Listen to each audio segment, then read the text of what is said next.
16 April 2020 70 ವರ್ಷದ ಚಿಕ್ನಿ ಮಹಾರಾಜ್ 35 ವರ್ಷದ ಸುಶಿಗಿರಿ ಮಹಾರಾಜ್ ಇವರಿಬ್ರು ಒಬ್ಬ ಡ್ರೈವರ್ ಜೊತೆ ಕಾರ್ನಲ್ಲಿ ಹೋಗ್ತಿರ್ತಾರೆ. ಅದು ಲಾಕ್ಡೌನ್ ಟೈಮ್ ಆಗಿರೋದ್ರಿಂದ ಒಂದು ಸ್ಟೇಟ್ ಇಂದ ಇನ್ನೊಂದು ಸ್ಟೇಟಿಗೆ ಹೋಗೋದು ತುಂಬಾ ಕಷ್ಟ ಇರುತ್ತೆ.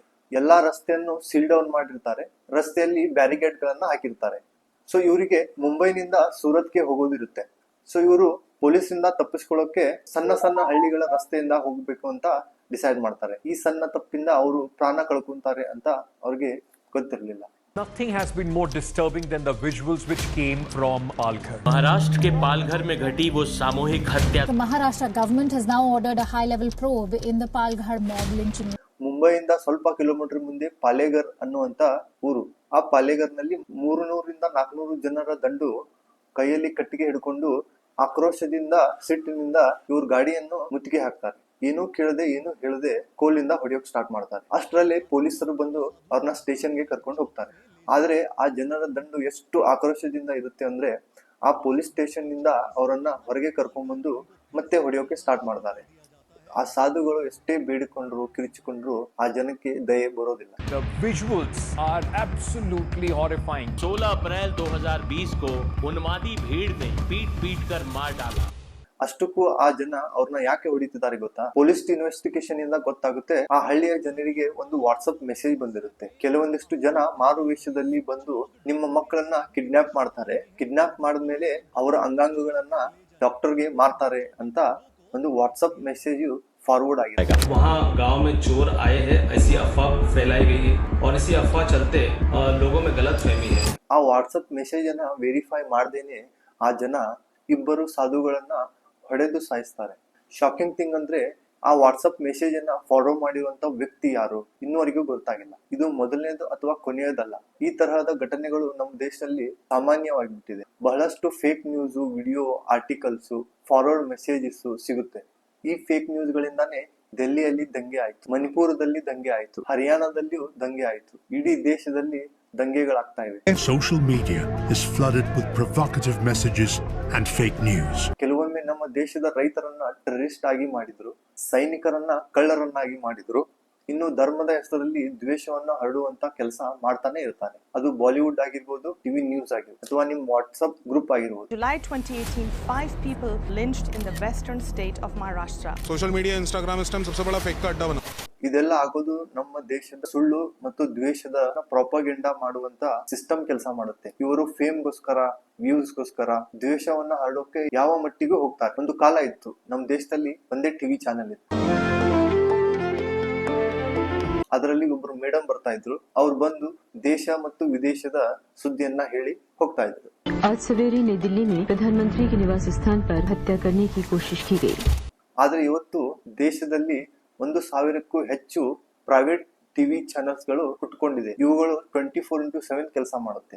ಅಂದ್ರೆ ಇವ್ರ ಪ್ರಕಾರ ನೀವು ಈ ಟಿವಿ ಚಾನೆಲ್ ಮುಂದೆಯಿಂದ ಏಳಲೇಬಾರದು. ಇಲ್ಲಿ ಚಾನೆಲ್ ನ ಅಸಲಿ ಬಾಸು ಈ social media. World economic forum survey ಪ್ರಕಾರ 2024ನೇ ಸಾಲಿನಲ್ಲಿ ಅತಿ ಹೆಚ್ಚು ಮಿಸ್ ಇನ್ಫಾರ್ಮೇಶನ್ ಅಂದ್ರೆ ಫೇಕ್ ನ್ಯೂಸ್ ಗಳನ್ನ ತಯಾರಿಸುವ ಮತ್ತು ಹರಡುವ ದೇಶ ಭಾರತ ದೇಶ ಆಗಿದೆ. ಮಿಸ್ ಇನ್ಫಾರ್ಮೇಶನ್ ಸ್ಪ್ರೆಡ್ ಮಾಡೋದ್ರಲ್ಲಿ ನಂಬರ್ 1 ಇದೆ.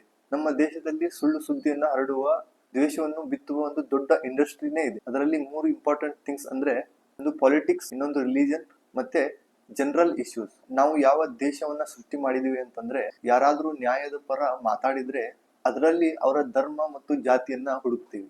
ತಪ್ಪು, ಸರಿ, ನ್ಯಾಯ, ಅನ್ಯಾಯಕ್ಕಿಂತ ಅವರ ಧರ್ಮ ಮುಖ್ಯ ಆಗುತ್ತೆ. ಅಮೆರಿಕಾದ MIT ಯೂನಿವರ್ಸಿಟಿ ಸ್ಟಡಿ ಪ್ರಕಾರ ಮೀಡಿಯಾನಲ್ಲಿ ಸತ್ಯಕ್ಕಿಂತ ಸುಳ್ಳು 10 ರಿಂದ 20% ಜಾಸ್ತಿ ವೇಗವಾಗಿ ಸ್ಪ್ರೆಡ್ ಆಗುತ್ತೆ. ನಮ್ಮ ದೇಶದಲ್ಲಿ ಜನ ಹೇಟ್ ಸ್ಪೀಚ್ ಅನ್ನ, ಫೇಕ್ ನ್ಯೂಸ್ ಅನ್ನ, ಜಾತಿ ಧರ್ಮದ ಜಗಳಗಳನ್ನ ಜಾಸ್ತಿ ಎಂಜಾಯ್ ಮಾಡ್ತಾರೆ.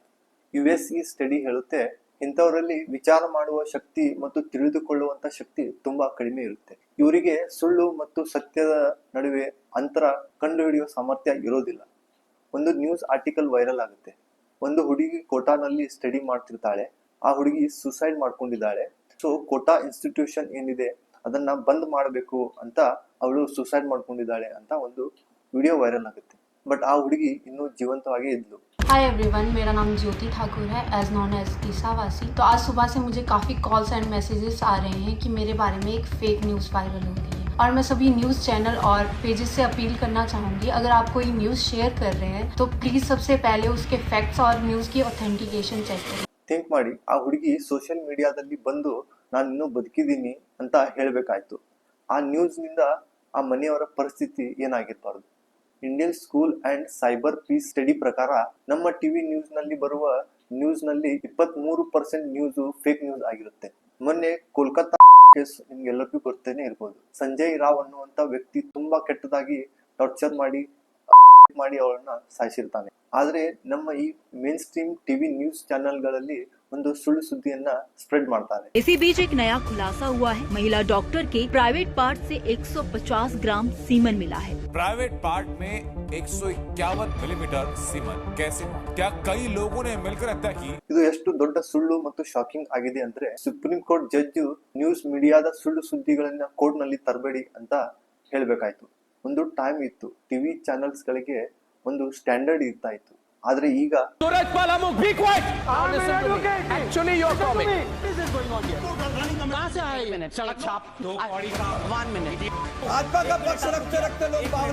आलोक शर्मा, कांग्रेस पार्टी 10 कांग्रेस पार्टी समा जाएंगी ZNCL में। उंगली नीचे करके बात करो। ನಮ್ಮ ದೇಶದ ನ್ಯೂಸ್ ಬ್ರಾಡ್ಕಾಸ್ಟಿಂಗ್ ಅಥಾರಿಟೀಸ್ ಬಹಳಷ್ಟು ನ್ಯೂಸ್ ಚಾನೆಲ್ಗಳಿಗೆ ದಂಡವನ್ನ ಹಾಕಿದೆ. ಲಕ್ಷಾಂತರ ರೂಪಾಯಿ ದಂಡವನ್ನ ಪದೇ ಪದೇ ಹಾಕಿದೆ. ಯಾಕಂದ್ರೆ ಬಹಳಷ್ಟು ಸಲ ಈ ಟಿವಿ ಚಾನೆಲ್ಸ್ಗಳು ರೂಲ್ಸ್ ಅನ್ನ, ಪ್ರೋಟೋಕಾಲ್ ಅನ್ನ ಮುರಿದಿದ್ದಾರೆ. ಧರ್ಮಗಳನ್ನ ಯೂಸ್ ಮಾಡಿಕೊಂಡು ಕಮ್ಯುನಲ್ ಹೇಟ್ಸ್ ಮತ್ತು ದೇಶದ ಮಾತುಗಳನ್ನ ಮಾತಾಡಿದ್ದಾರೆ.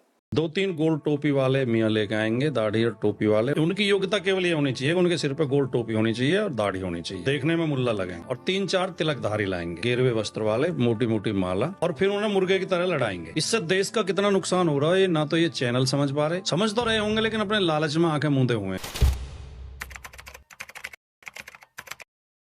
ನಮ್ಮ ದೇಶದಲ್ಲಿ ಫೇಕ್ ನ್ಯೂಸ್ ಅನ್ನ ಕಂಡುಹಿಡಿಯುವ, ಫ್ಯಾಕ್ಟ್ ಚೆಕಿಂಗ್ ಮಾಡುವಂತ ಆರ್ಗನೈಸೇಷನ್ಗಳು ಇವೆ. ಬಟ್ ಅದರ ಸೋರ್ಸ್ ತುಂಬಾ ಲಿಮಿಟೆಡ್ ಆಗಿರುತ್ತೆ.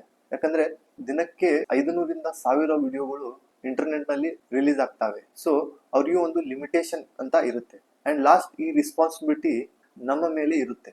ಈ ಸುಳ್ಳಿನ ಸರಪಳಿಯನ್ನ ನಾವೇ ಹೊಡಿಬೇಕು. ಮೊದಲು ಪ್ರಶ್ನೆ ಮಾಡಿ, ನಿಮಗೆ ಬಂದಿರುವಂತ ವಾಟ್ಸಪ್ ಮೆಸೇಜು ಅಥವಾ ನ್ಯೂಸು ಪೋಸ್ಟು ಒರಿಜಿನಲ್ ಆಗಿದೆಯಾ ಅಥವಾ ಫೇಕ್ ಆಗಿದೆಯಾ ಅಥವಾ ಫಾರ್ವರ್ಡ್ ಮೆಸೇಜ್ ಆಗಿದೆಯಾ ಅಂತ ನೀವೇ ವಿಚಾರ ಮಾಡಬೇಕು. ಆ ಪೋಸ್ಟ್ ಅಥವಾ ನ್ಯೂಸ್ನ ನಿಜವಾದ ಉದ್ದೇಶ ಏನು ಅಂತ ತಿಳ್ಕೋಬೇಕು. ಎರಡನೇದು, ಇನ್ನೊಬ್ಬರ ಒಪಿನಿಯನ್ ನಿಮ್ಮ ಒಪಿನಿಯನ್ ಆಗಿರ್ಬೇಕು ಅನ್ನೋದು ಏನಿಲ್ಲ. ಅವರು ಒಪಿನಿಯನ್ಸ್ ಕೊಟ್ಟಾಗ ನೀವು ಅದನ್ನ ವಿಚಾರ ಮಾಡಬೇಕು ಹೊರತು ಅವರ ಒಪಿನಿಯನ್ನೇ ಸತ್ಯ ಅಂತ ಅನ್ಕೋಬಾರ್ದು. ನ್ಯೂಸ್ ಆಂಕರ್ಗಳು ನ್ಯೂಸ್ ಅನ್ನ ಬಿಟ್ಟು ಒಪಿನಿಯನ್ ನ ಜಾಸ್ತಿ ಹೇಳ್ತಾರೆ.